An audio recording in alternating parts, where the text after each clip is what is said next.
చంద్రబాబు నాయుడు గారు ప్రభుత్వం వచ్చి మూడు నాలుగు నెలలు కూడా కాయిపోలా. ఈ 3-4 నెలల్లో చంద్రబాబు నాయుడు గారి పరిపాలన ఎంత దారుణంగా ఉంది అని అంటే నిజంగా నాకు ఆశ్చర్యం కలిగించే విషయాలు, ఆశ్చర్యం కలిగించే విషయాలు కనిపిస్తాయి. ఇదే పెద్ద మనిషి చంద్రబాబు నాయుడు గారు ఎంత రెడ్ బుక్ పాలనలో నిమగ్నమై ఉన్నాడు అని అంటే, పరిపాలన ఎంత గాలికి వదిలేశాడు అని అంటే, ఇదే పెద్ద మనిషి చంద్రబాబు నాయుడుకు తుఫాను వస్తా ఉంది అని సంకేతం తెలుసు. బుధవారం నాడే తుఫాను, శుక్రవారం సాయంత్రం నుంచి తుఫాను రాబోతా ఉంది, భారీ స్థాయిలో వర్షాలు పడతాయి, అతి భారీ వర్షాలు కురుస్తాయి శుక్రవారం సాయంత్రం నుంచి అని తనకు అలర్ట్ వచ్చింది. బుధవారం నాడే చంద్రబాబు నాయుడు దగ్గర బుధవారము, గురువారము, శుక్రవారం మధ్యాహ్నం దాకా టైం ఉండేది.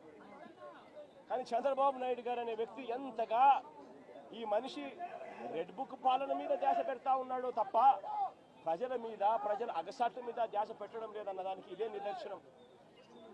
2.5 రోజు టైం ఉన్నా కూడా, బుధవారము, గురువారము, శుక్రవారం మధ్యాహ్నం దాకా టైం ఉన్నా కూడా చంద్రబాబు నాయుడు గాలికి వదిలేశాడు ప్రజలను.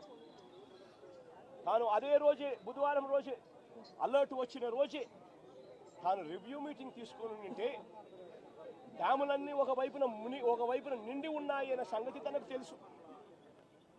పై రాష్ట్రాల నుంచి, మహారాష్ట్ర నుంచి, కర్ణాటక నుంచి, తెలంగాణ నుంచి నీళ్లు వస్తున్నాయని సంగతి తెలుసు. మాన్సూన్ వల్ల అటు పై రాష్ట్రాల నుంచి వరదలు వస్తూ ఉన్నాయనే సంగతి తెలుసు. మన రాష్ట్రంలో కూడా తుఫాన్ రాబోతా ఉంది అనే సంగతి కూడా తెలుసు. మరి అలాంటప్పుడు చంద్రబాబు నాయుడు ఏం చేయాలి? బుధవారం రోజు రివ్యూ తీసుకుని రెవెన్యూ సెక్రటరీని, చీఫ్ సెక్రటరీని, ఇరిగేషన్ సెక్రటరీని, హోమ్ సెక్రటరీని వీళ్ళందరినీ కూడా పిలిచే కార్యక్రమం చేయాలి. వీళ్ళందరితో రివ్యూ తీసుకుంటే వీళ్ళందరూ ఆ తర్వాత కలెక్టర్లతో వెళ్ళి కలెక్టర్లతో వీళ్ళంతా కూడా చేయాల్సిన పనులు చేస్తారు. ఇరిగేషన్ సెక్రటరీ ఉన్న డ్యాములను ఖాళీ చేయిస్తాడు. శ్రీశైలంలోను, నాగార్జున సాగర్లోను, పులిచింతల్లోను 3 డ్యాముల్లోనూ కనీసం ప్రతి డ్యామ్లోనూ ఒక 25-30 టీఎంసీలు తగ్గించుకుంటూ వచ్చి కనీసం ఒక 80-90 టీఎంసీలు మేరకు తగ్గించి ఈ 3 డ్యాముల్లో కలిపి ఒక ఫ్లడ్ కుషన్ మెయింటైన్ చేస్తాడు ఇరిగేషన్ సెక్రటరీ. దానివల్ల పైనుంచి వచ్చే నీళ్లను, ఇతర రాష్ట్రాల నుంచి వచ్చే నీళ్లను, ఈ ఫ్లడ్ కుషన్ ఉంది కాబట్టి నీళ్లను అక్కడే ఆపిండొచ్చు. రెవెన్యూ సెక్రటరీ వెంటనే రిలీఫ్ క్యాంపులు ఏర్పాటు చేస్తాడు. ఆ రిలీఫ్ క్యాంపుల్లో ఏర్పాట్లు బాగున్నాయా లేదా, రిలీఫ్ క్యాంపులు ఎక్కడున్నాయి, ఎక్కడ పెట్టాలి, ఆ రిలీఫ్ క్యాంపుల్లో ఏర్పాట్లను పర్యవేక్షిస్తాడు రెవెన్యూ సెక్రటరీ. హోమ్ సెక్రటరీ లోతట్టు ప్రాంతంలో ఉన్న వాళ్ళందరికీ ఇన్ఫార్మ్ చేసి వాళ్ళందరికీ కూడా చెప్పి ఇలా తుఫాన్ రాబోతా ఉంది అని చెప్పి వాళ్ళందరినీ షిఫ్ట్ చేసే కార్యక్రమం హోమ్ సెక్రటరీ చేయిస్తాడు. మరి నేను అడుగుతా ఉన్నా, ఇదే పెద్ద మంచి చంద్రబాబు నాయుడు ఇవన్నీ చేశాడా అని అడుగుతా ఉన్నా. మరి ఇవన్నీ ఎందుకు చేయలేదు చంద్రబాబు అని అడుగుతా ఉన్నా. ఇవన్నీ చేయకపోవడం వల్ల, ఫ్లడ్ కుషన్ ఏర్పాటు చేయకపోవడం వల్ల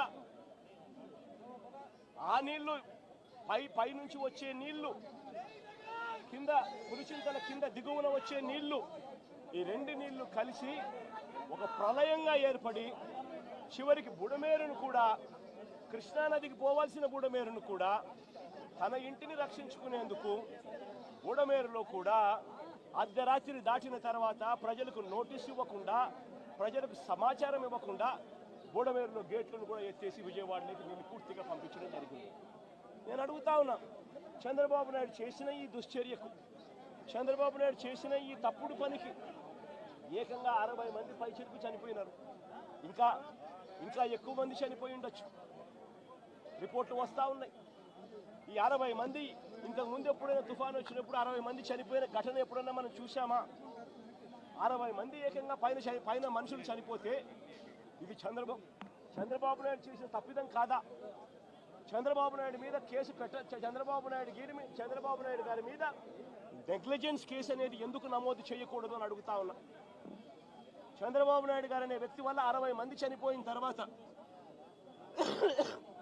ఆ వ్యక్తి రివ్యూ తీసుకోకపోవడం వల్ల, ఆ వ్యక్తి చెప్పాల్సిన ఆదేశాలు చెప్పకపోవడం వల్ల, ప్రజలకు ఇవ్వాల్సిన ఇన్ఫర్మేషన్ ఇవ్వకపోవడం వల్ల, ప్రజలను అలర్ట్ చేయాల్సిన కార్యక్రమం చేయకపోవడం వల్ల, పైన ఫ్లడ్ కుషన్ పెట్టకపోవడం వల్ల, రిలీఫ్ రిలీఫ్ క్యాంపులు ఏర్పాటు చేయకపోవడం వల్ల ఏకంగా 60 మంది పైచిలుకు చనిపోయారు. కొన్ని లక్షల మంది ఈరోజు అగసాట్లు పడతా ఉన్నారు.